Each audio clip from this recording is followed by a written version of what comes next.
మాజీ సీఎం జగన్మోహన్ రెడ్డిపై తెలుగుదేశం సీనియర్ నేత గోరంట్ల బుచ్చయ్య చౌదరి ఫైర్ అయ్యారు. ఈ సందర్భంగా శుక్రవారం ఆయన రాజమండ్రిలో మీడియాతో మాట్లాడుతూ ఒక్క ఛాన్స్ అంటూ వచ్చిన జగన్ ఆంధ్రప్రదేశ్ రాష్ట్రాన్ని నాశనం చేశారు అని అన్నారు. ప్రజల కోసం పోరాడుతానని సవినయంగా మనవి చేస్తూ మీడియా మిత్రులందరికీ నమస్కారం. మీరు చేసిన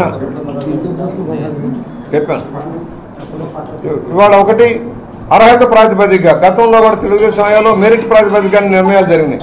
ఈ ప్రభుత్వం అన్నింటినీ పక్కదారి పట్టించింది, తప్పుదారి పట్టించింది. యూనివర్సిటీలంతా చెత్త చేసి పారేశారు. యూనివర్సిటీలను రాజకీయ వేదికగా మార్చేశారు. నిష్పక్షపాతంగా వ్యవహరించే విధానం లేదు. తప్పుడు విధానంలో నియామకాలు జరిపోయినాయి. వాటన్నింటినీ కూడా సరిదిద్దుకోవాలి. వైద్యాలయాన్ని సరిదిద్దుకోవాల్సిన అవసరం ఉంది. వైద్య రంగాన్ని సమిష్టిగా అందరం కలిసి దాన్ని సరిచేసుకోవాల్సిన పరిస్థితి ఉంది.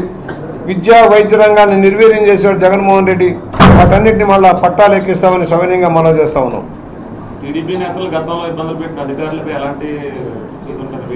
తప్పకుండా వేటేస్తాం. వేటేకి తప్పదు. నిష్పక్షంగా ఉండి ఎవరైతే ఉన్నారో అధికార పక్షానికి వంత పలికి ప్రతిపక్షాల గొంతు నొక్కి తప్పుడు కేసులు పెట్టి రఘురామకృష్ణ లాంటి వాళ్ళని లోపల పెట్టి రిమాండ్లో కొట్టారంటే, ఒక పార్లమెంట్ సభ్యుడిని కొట్టాడంటే దిక్కులేదంటే ఏదో ఆలోచించండి. ఒక అచ్చెన్నాయుడు గారు ఆపరేషన్ చేయించుకుంటే ఆపరేషన్ థియేటర్ నుంచి లాక్కుపోయారంటే ఎలాంటి పరిస్థితులు మనం చూసాం. చంద్రబాబు గారు విశాఖపట్నం వస్తానంటే రాకూడదు అంటాడా? పవన్ కళ్యాణ్ గారు విజయవాడ వస్తానంటే రాకూడదు అంటాడు. ఈ జాగిద్దార్ అని ముందే చెప్పా. ఇలా తాతగారి జాగిద్ది గారు ముల్లె కాదు. ఒక రోజు ఉంటుంది, ఆ రోజున మీరు అనుభవిస్తారని కూడా చెప్పాం. అది వాళ్ళ నిర్ణయం నిజమైంది.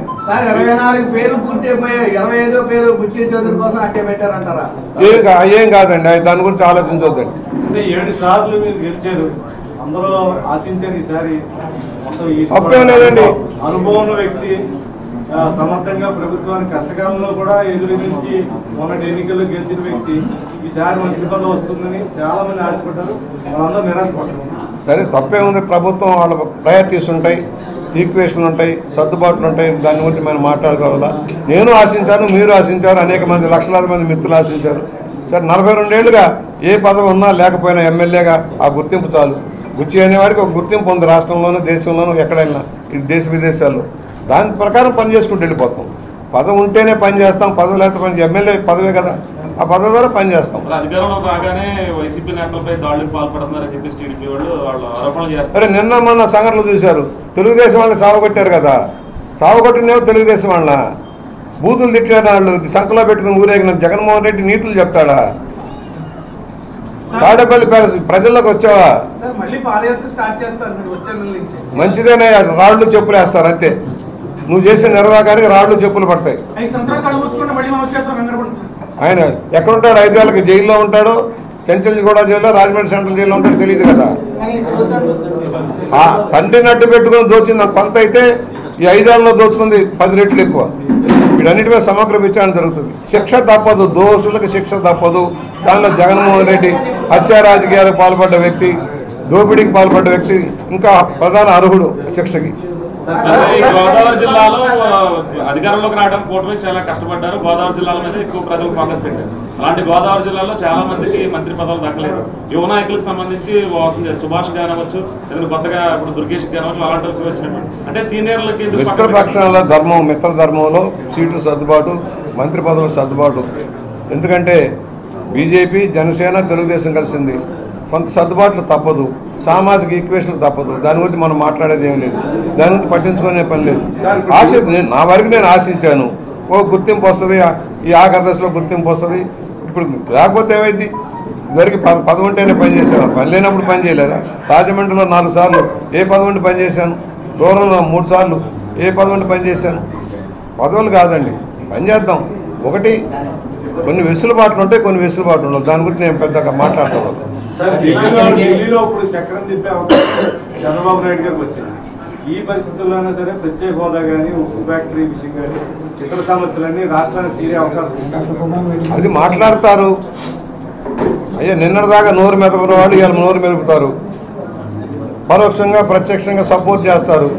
పోలవరాన్ని ముంచింది నాయకులే, ఏదో చెప్తారు కబుర్లు. వాళ్ళందరి గురించి నేను మాట్లాడతాను. ఒకటి, మన రాష్ట్ర ప్రయోజనాల కోసం ఏం చేయాలి, అదంత ప్రయత్నం జరుగుతుంది. మిత్రపక్షంగా ఉన్నాం కనుక అవసరమైనప్పుడు గట్టిగా నిలదీసి సాధించుకోవాల్సిన అవసరం ఉంది. రాష్ట్రం ఆర్థిక అతలాకుతలం అయిపోయింది.